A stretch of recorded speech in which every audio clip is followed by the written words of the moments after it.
The Hedgeless Horseman here. It's the 1st of September 2022. I'm just back from vacation and this will be my first video in a while. I hope you have enjoyed your summers and especially in light of all the negative headlines out from the world lately.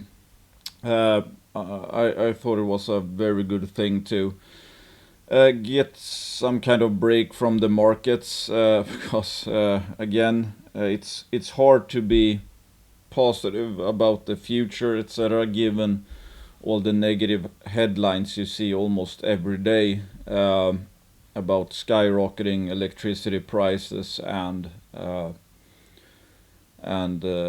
yeah, well, basically people losing money or there's a food shortage somewhere, there's electricity shortage somewhere, there's war, yada yada yada.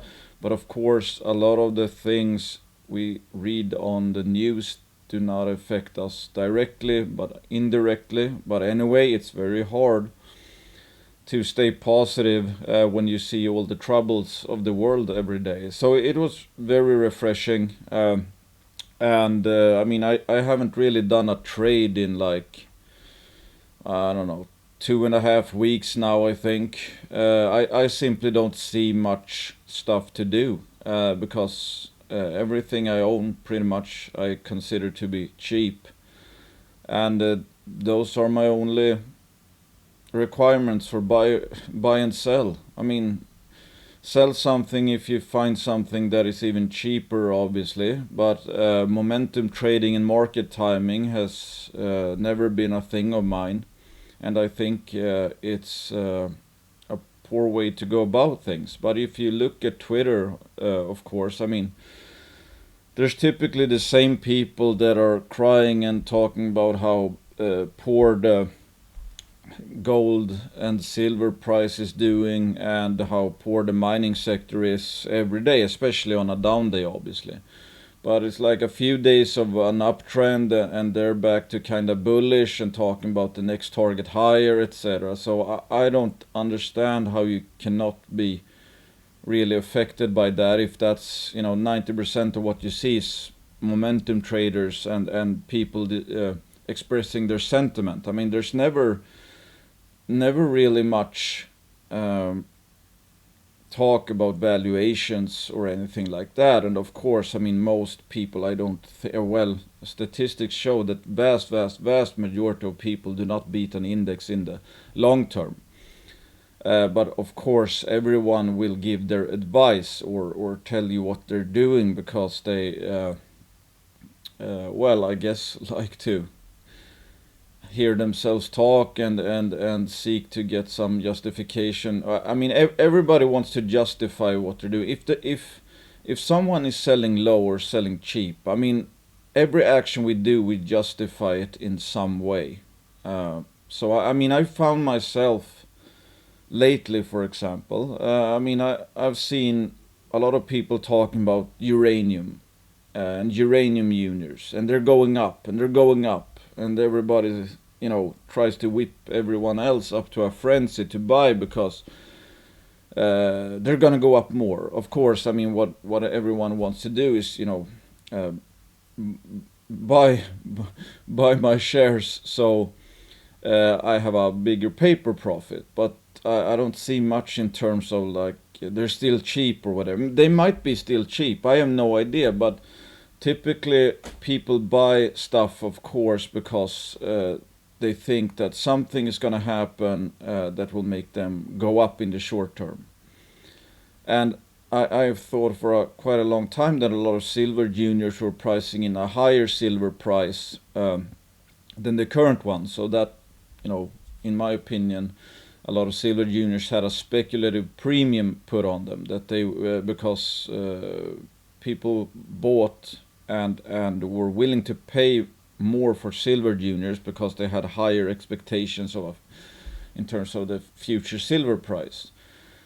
But I'm not about that. I think a case should be a buy should be a buy in the moment, and you should of course account for the future, but in terms of the future, I want to account for what the companies will do in the future. Not that I buy something that's overvalued now because I think the price of the metals, etc., will bail me out in the future. Of course, it's good to have both things. I mean, I think there's a bunch of metals that have positive futures because there's simply not much supply anymore because nobody wants to build a mine, and especially in this poor market, there's less capital, so there will be less mines built, etc.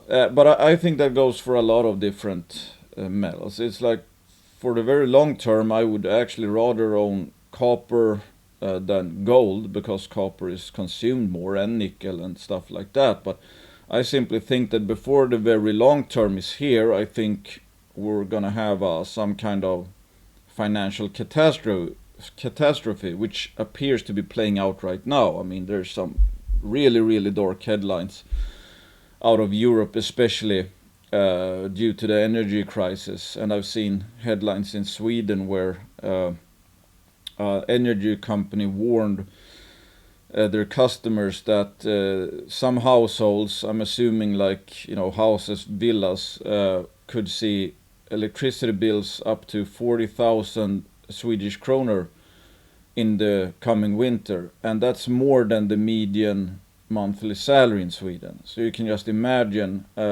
if that is for your electricity only. I mean, Jesus, that would obviously bring devastation.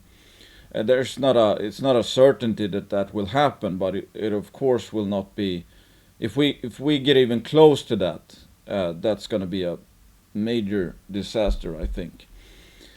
And otherwise, I mean, again, people whine about the paper price of silver and gold all the time lately, and which is understandable. I mean, the longer a downtrend persists, the worse it will feel. It's like, yeah, okay, if you have a downtrending action for like 10 days in a metal, people will probably be kind of okay with that. I mean, in this case, I mean, during this immense run in silver from like $8 to $50, of course there were months even where price was kind of stagnant and it retraced, etc. That people are more okay with, but it's like for every week that silver retraces now, it's gonna feel like an eternity. It's gonna feel even worse because it's gone on for such a long time, etc. So that's gonna test more and more people all the time, and more people are gonna throw in the towel, obviously. And I actually like it a bit. I mean, I enjoy the challenge of let's say beating the market. Of course, I want to make money as well, and that is a byproduct of beating the market. But when I see that you can't make money in juniors and this is the crappiest sector, etc., that kind of I get spurred by that a bit, because I take it like, okay, if this is the hardest or worst sector there is, and I can beat that, I will be very proud. I mean, I take that, I see that as a challenge. It's like, okay, almost nobody says you can make any money in juniors or whatever. Okay, if I make money, if I beat the market in juniors, I will be one of, a fraction of people, less than, I guess, 2%, that can actually make money. So, again, I think I see it as a test, kinda.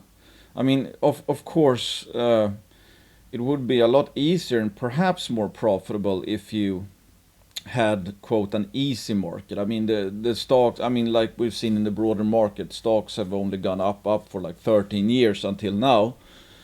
Sure, but that's not really a test, I would say, because everything went up. You could be a total idiot and you probably would be making money, because you could have bought a very expensive company which was like, 50% overvalued easily, and you still gotta double your money or whatever. Of course, that's not down to sound investing principles, especially from a value investing standpoint. No, you were kind of lucky. You were on the right side of the herd, of the momentum trade, and the herd just kept on growing. Anyway, so I think that I think people should see it as a call to action. That okay, everybody says it's so hard. So I mean, what would be more fun to like test yourself in the, let's say, hardest market? That of course comes with a double-sided. I mean, it's a double-edged sword, because obviously, okay, if it is the hardest market, it's gonna be way harder to make any money. So at the same time, it might not be suitable for most people. But what I think is, of course, that the more volatility is typically what makes a market hard. It's not just the trends, but big volatility is also where you can make a lot of money, because the changes in price can be so huge. I mean, it's obvious if you look at silver. Of course, you have, I mean, just incredibly long downtrends, but you have these, short spurts of big moves, like 100% here. It's that like 200-300% there. Moves like this. So if you are along for one of these rips, etc., that's obviously a huge trend change. Maybe like the juniors moved, I don't know, 200-300% here. I mean, they moved a lot here, obviously, and from this bottom here, probably 400% perhaps. And when you think about it, it's like, okay, yes, now people are gonna want to throw in the towel in juniors, and I see juniors being, we're gonna look at Bear Creek Mining later. They're cheaper. They're basically back to 2015-16 bear market bottom levels. And when you think about it, it's like, okay, from these levels, well, I'm gonna go into that later, actually. Anyway, okay, people complain about the silver price, gold price, and of course, one would think that, okay, we're seeing with our own eyes the market is getting worse and worse, and we're sitting there frustrated, like, why is not gold and silver responding? I mean, why is it not pricing in the 50% of end of the world, if you know what I mean? But at the same time, I mean, even the silver and gold bugs, a lot of the people involved in this sector are still momentum traders themselves. I mean, they're in this sector because they think things are going bad. But why are they throwing in the towel, etc. now? It's because price is not agreeing with their bias, obviously. So it's like, if you're bullish, if you know about gold and silver, you know the merits of gold and silver. You know that gold and silver has survived every, financial catastrophe in history. I mean, gold is unchallenged, the unchallenged king for like over 5,000 years. It has survived every civilization, every empire, every market crash, etc.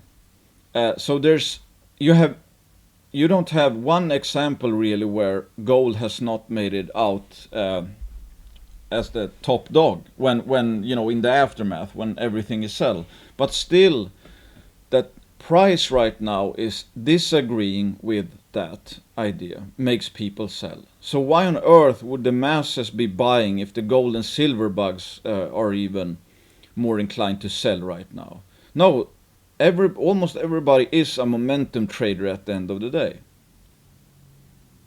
The masses will come in when they see a strong trend and they hear about gold and silver going up and why you should own it because catastrophe is here.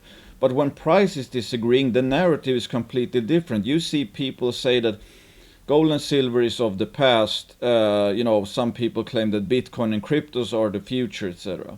So you have to be aware of the fact that the masses have not woken up to this. But with that said, if we actually look at the physical market, I mean, I read an article today claiming, it was from, I don't remember the guy's name, but he's like a very famous hedge fund manager who's mostly in oil, and he claimed the oil market is broken. Okay, so the oil market is broken, meaning that he couldn't basically explain the moves. and it was super volatile. And I think I read a article from Goldman where they said that the current price of oil, I'm assuming because of the supply picture, etc., and the population we have today, etc., that it's reflecting a 2008-9 recession scenario right now. And that I would take it as a crash in demand. And still oil is up at $95. So even though the oil is up, it appears that it's like pretty much pricing in, or it's at a level that would be congruent with like a 2008-9 style crash in demand. And we have this hedge fund guy saying the oil market is broken. So it's like, what is price? What's the signal value of price if it's kind of broken? And on that topic, like silver is in backwardation, that there's appears to be physical shortages, because when you think about it, COMEX, etc., I could, I don't know, have 200 cars, for example, and I could create a paper market where let's say I buy and sell cars. I start with 200. I can set a price per car, paper price for car, at lower levels than the equilibrium is, where supply meets demand. So I would pretty much have 200 cars all the time, because each time I sold one, somebody sold it to me as well. But if I set a price that is too low, where supply and demand does not meet, there will be a drain on my cars. More people will buy and take out and drive away with the cars than people are willing to sell at that price I've set. So what appears to be happening right now is that paper prices are too low for the market to balance. And we've seen that in the COMEX as well, that inventories of gold and silver have basically been going down for quite some time. So it appears that yes, even though there's the momentum is down, and a lot of people are throwing in the towel, it appears that still that there are more buyers of physical metal than sellers at today's paper prices. So that's obviously a good sign, that it's like there is more demand than the paper price would suggest. That, I don't know, silver should at least be up here right now, perhaps. I have no idea, or just here. But we have not entered into a momentum higher where like shit hits the fan, because like we saw in 2008, 2009, silver and gold went down with the market, as it's doing now. But it's what happened after, when the margin calls, etc., and everybody was out. That's the big move, obviously, we want. So every additional week of down action, of course, by definition, brings us closer to the leg up. But everybody's, of course, fearing that this will just, they're projecting that this action will just go like this. But when you look out there, it's like inflation is hitting, I don't know, 8, 9, 10% all over the place, and we're in for a huge possible energy crunch in the winter. I mean, how on earth is the system going to take this without some massive reaction from policymakers and money printing or whatever? Or that, the whole system goes bankrupt. It's like I saw basically a barometer for the state of some sectors in Sweden. It's like banks and real estate brokers. It's like blood red. So they're having a very hard time. Does that sound good? That a falling housing market and banks having problems. And I saw Klarna, which is a big credit company in Sweden. It's like their losses are ramping up. We're getting closer to when the value owning physical gold and silver goes up. Because if some financial institutions start to take on water, and people start to fear that, hey, my bank account might get emptied or whatever. Of course, people are gonna flock to tangible assets, but we're not there yet. But that could change on a dime, and we could see this kind of. This was during the 2011 crisis with Greece, for example. I personally can't believe that gold and silver is down here, given that it looks like we're on the brink of, the end of Western civilization. Uh, but important thing is that if it's, I think it's more the case of when, not if. So and at the same time, when you think, where would I rather put my money right now?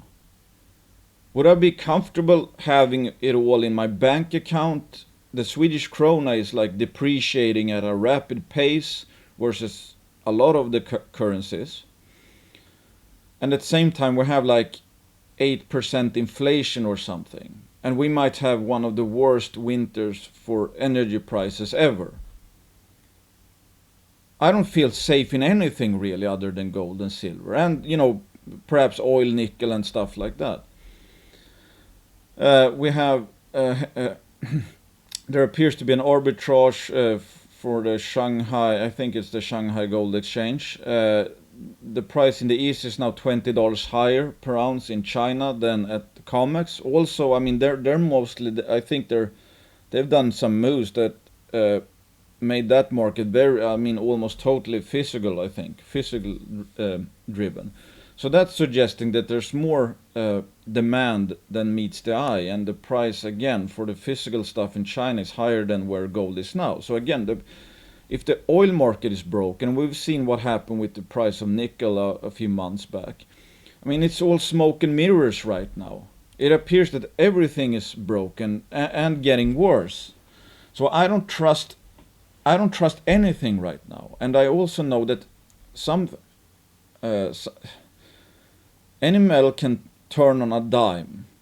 We can have a headline or something collapses or whatever, and sure, that might be lead to a even harder flush in the metals before they turn, of course. But it's like I don't see an alternative where I would want to have anything else really than real stuff. So I don't pay attention to the paper price of gold and silver. I just look at the trend of the world and the state of the financial system, and that's getting worse and worse, not better. But in the meantime, I mean, some people might not even afford to have gold, buy gold and silver or whatever. But there might be a time. It's like when there is that real flight to safety. Like, I'm gonna be bankrupt. I fear that my banks are gonna go under. I fear that they're gonna devalue the currency even more or something like that. I mean, that happened in the 90s in Sweden. They devalued the krona 30% overnight. And I know some people who had bought stocks before because they thought that was going to happen. So they got kind of saved because the stocks went up like 30% because obviously the kroner per shares went up as the currency devalued 30%. So they were insulated from that. But if you had only Swedish krona, you were down 30%. I mean, all your saved labor in the form of your savings account just got devalued by 30%. How many, hundreds of hours of work is that? I don't like that idea at all. And it's like what Druckenmiller has said before, and why I really like Stanley Druckenmiller. He says, never ever think in the present. That's a good way to lose money. If you can envision the world 12 to 18 months ahead and not look at historic earnings or where we are now, you'll make money. So what does that mean? He's basically, okay, what will the world look like in 12 to 18 months? What will the stuff I can buy today be worth then? Imagine how bad the world might be in 12 to 18 months. And we're sitting here at the silver price in backwardation at $17 and gold in or an arbitrage opportunity from west to east. Again, I think things are gonna still get worse before they get better, and we might be in for some kind. I mean, I know some who think that Europe is gonna collapse this winter. I mean, imagine if there's a 30% chance of Europe collapsing. Imagine that kind of panic. Imagine what would you want to own in that case? As a European, I know I would want to own gold, silver, and other tangible assets. So it's not even in my opinion, a debate. I'm not in the slightest inclined to sell gold and silver because paper prices are going down.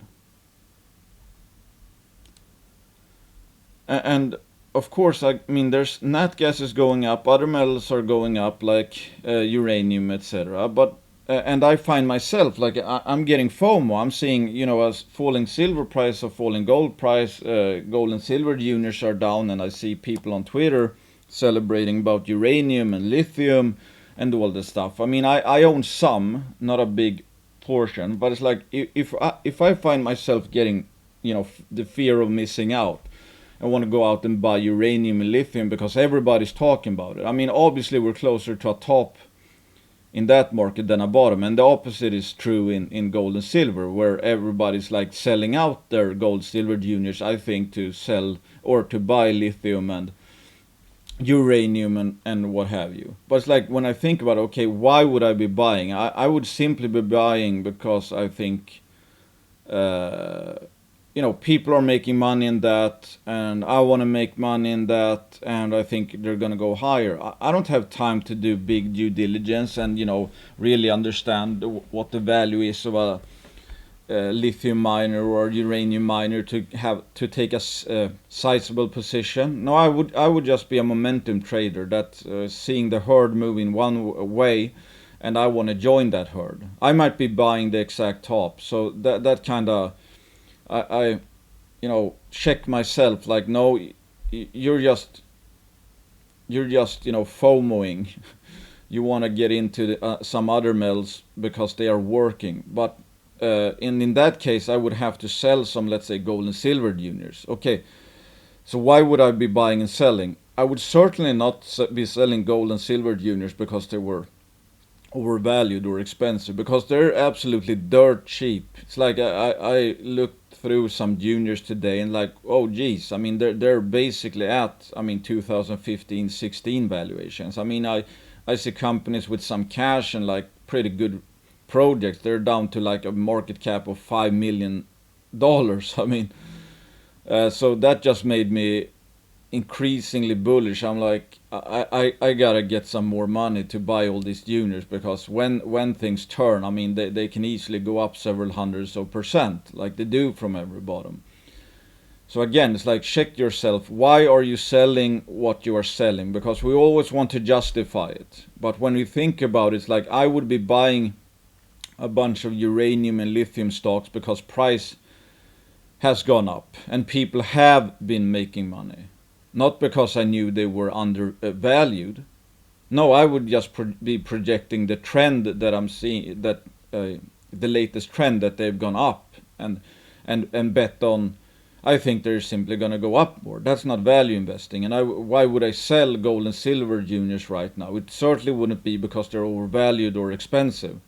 No, I would be selling in that case because I fear they can go lower or etc. So I mean, that's not value investing. That's not sticking to the game plan at all. Because I can't just change stuff. Like, okay, I sell gold and silver juniors here because they've been so poor, not because they're overvalued. But then I buy back here or here because now I see they've been working. So I'm simply a momentum trader, and just in time for every new flush, for example. No, I've seen it work. Buying cheap, holding cheap, and again, even from these levels. I mean, given that the overall market delivers a return of like 8% over the very long term per year. I mean, from these levels, let's take Bear Creek here, for example. I mean, it's down to the same level. I thought, I mean, first of all, I thought this would possibly have been the bottom because it was at like extreme lows, and then it ramped 100%. Nope, false. This for sure I thought would, like, has a very high chance of being the bottom because it's almost down to the bottom levels of the 2015-16, which is the worst bear market in history, I think. And it reached the 2008-9 bottom. No, now it's down to the same level, but it's like they can't really go much lower now. Some juniors. I mean, if some juniors out there go down like 30%, I think I'm gonna make yeah, 1000% easily in some microcap juniors, not even good ones, because that's what happened. You can just see. I mean, from this bottom here, I mean, this was already 350%. This was like 8. I think it went to like 2000% from this bottom up here. That's like 568%. You know, so it's like the mining sector is not gonna disappear, and if it's not gonna disappear, because supply is even getting worse actually for every year that passes right now, and the merits of gold and silver is going up. So I can only imagine. I mean, like this example, we had the 2008-9 crash. Yes, everything got flushed, but then you had the best bull run in, you know, decades, I think. So that's the thing. It's like now it's you know, outrageously bad in the sector. And the world is outrageously bad, like it was in 2008-9. What came after is what we want to catch, obviously.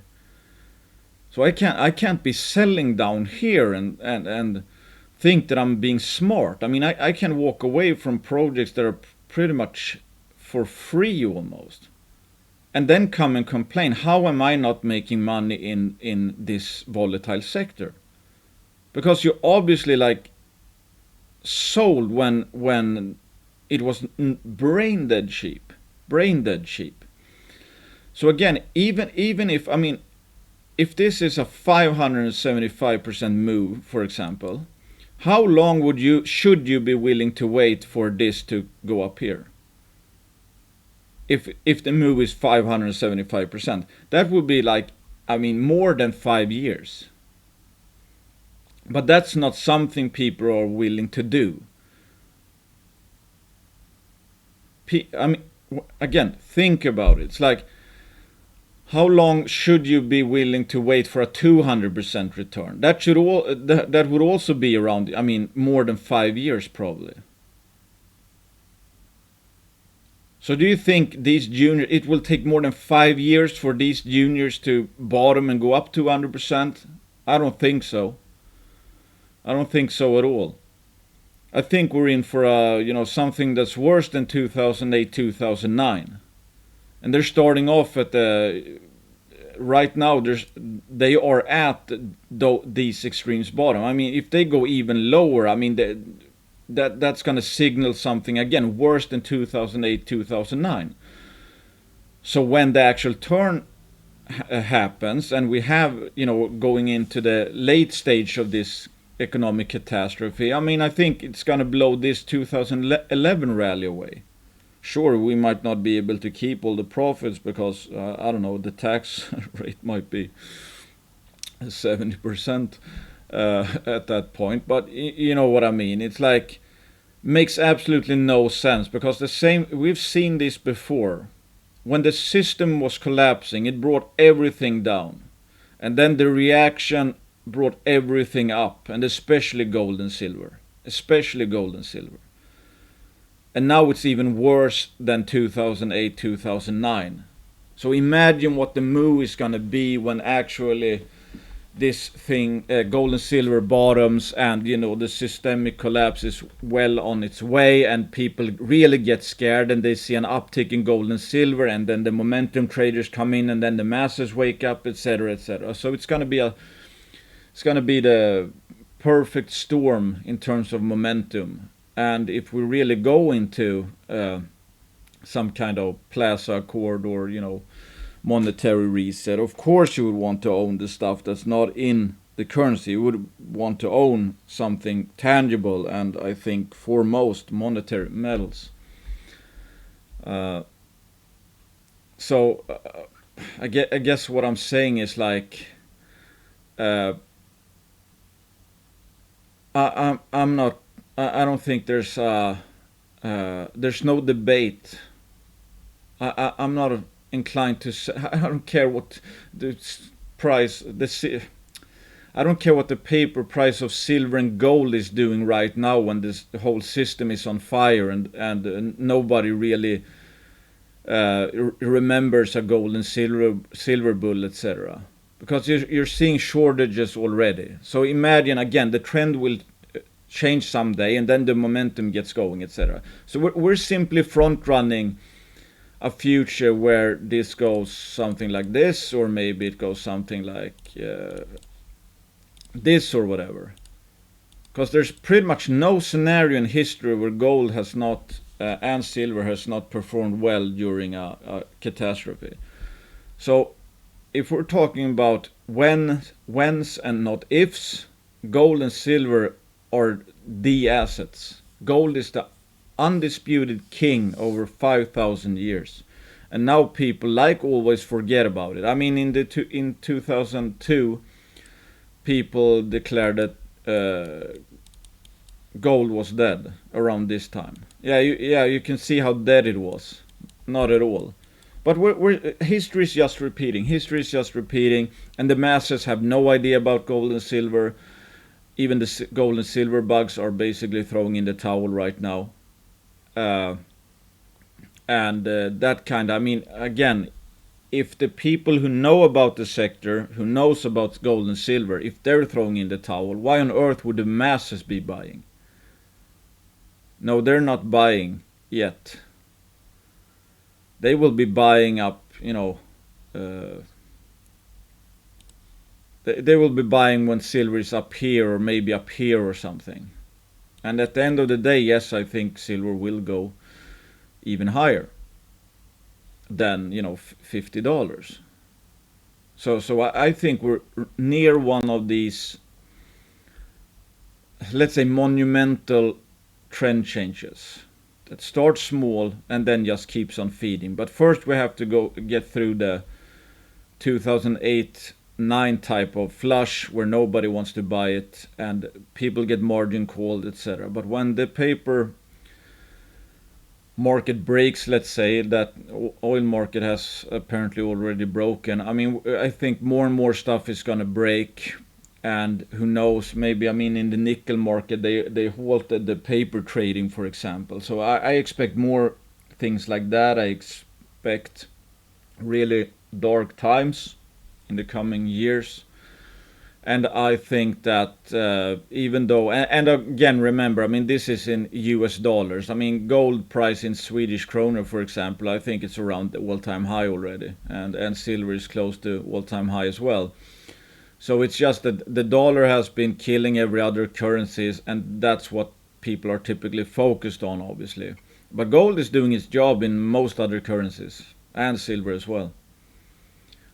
So that gold has been working for almost everybody on Earth. It's just that in US dollars, in paper prices especially, it appears to not have worked. But there will come a time when even the US dollar price of gold goes up as well. And for better or for worse, that's what we are kind of tied to. I think I'll wrap up the video right now and then go into some other companies in the next video. I thought it would just be timely to, again, maybe share how I'm looking at things. And it's like, I'm not trading. I'm not trading. I can't find a cheaper market than this. I can't find something that's cheaper than this. I can find some markets that are doing a lot better. Most markets, even the ones that are crashing, are doing better than the junior sector, for example. But I can't find something cheaper. I can't find something where I expect the future returns to be higher than in the mining sector right now, and that's simply why I'm here. And I might have, it might go nowhere for months still. We have the tax loss selling season coming up. But when it turns, which it will, I expect that I'll make hundreds of % on my portfolio like I've done at every bottom. And I think the rally that's going to come out of, I mean, the eventual rally of whatever and whenever the bottom comes, I think it's going to be higher than this. I think it's going to be more like 2011 style stuff, where you get actually 1,000%, etc. And obviously, if you get a 1,000% rally on average in juniors, you should be willing to wait like more than 10 years for that, and I don't think we have to wait 10 years. Thanks for listening. Obviously, these are my biased thoughts. If I mentioned any companies, etc., assume I'm biased. This is not investing advice. Have a great day and hit the thumbs button if you like this stuff. Bye.